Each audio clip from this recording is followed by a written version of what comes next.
खरात प्रकरणामध्ये सहभागी प्रत्येकाची चौकशी होईल. खरातला मदत करणारे चौकशीस पात्र, सातपुते यांचं विधान.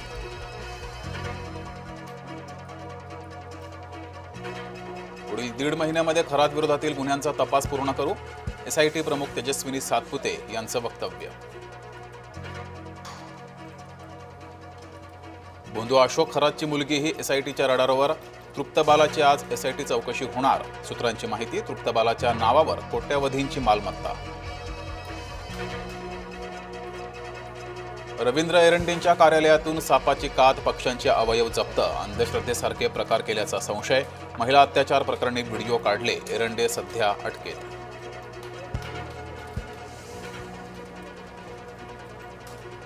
कर्नाटकात दाखल गुन्ह्याचे पुढे काय झाले? रोहित पवार यांच्याकडून पोलीस महासंचालकांना विचारणा. माटुंगा कारशेडमध्ये रेल्वे डब्याला भीषण आग. काम सुरू असताना आग लागल्याची माहिती. कारशेडमधील रेल्वेचा डबा जळून खाक. मेट्रो 2B, मेट्रो 9चं मुख्यमंत्र्यांच्या हस्ते लोकार्पण संपन्न. उद्यापासून दोन्ही मार्गिका सेवेत होणार दाखल. देशातील सर्वात लांब दुहेरी बोगद्याच्या कामाचा शुभारंभ. ठाणे बोरिवली दुहेरी बोगद्याच्या कामाचा TBMद्वारे शुभारंभ. फडणवीस शिंदे उपस्थितीमध्ये कामाचा शुभारंभ. बारामती पोटनिवडणूक काँग्रेसनं बिनविरोध करावी, देवेंद्र फडणवीसांचं वक्तव्य. लोकशाहीत कुणी निवडणूक लढत असेल तर दबाव का आणायचा? शरद पवारांच्या विचारांशी मी सहमत, संजय राऊतांनी मांडलं मत.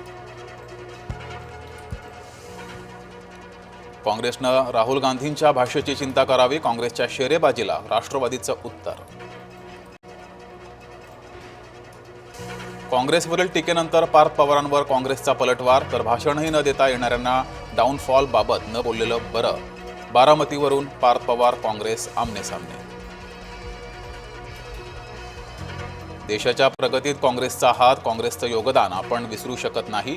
खासदार सुप्रिया सुळेंची भाजपच्या विरुद्ध भूमिका. बारामती पोटनिवडणुकीवरून काँग्रेसमध्ये फूट.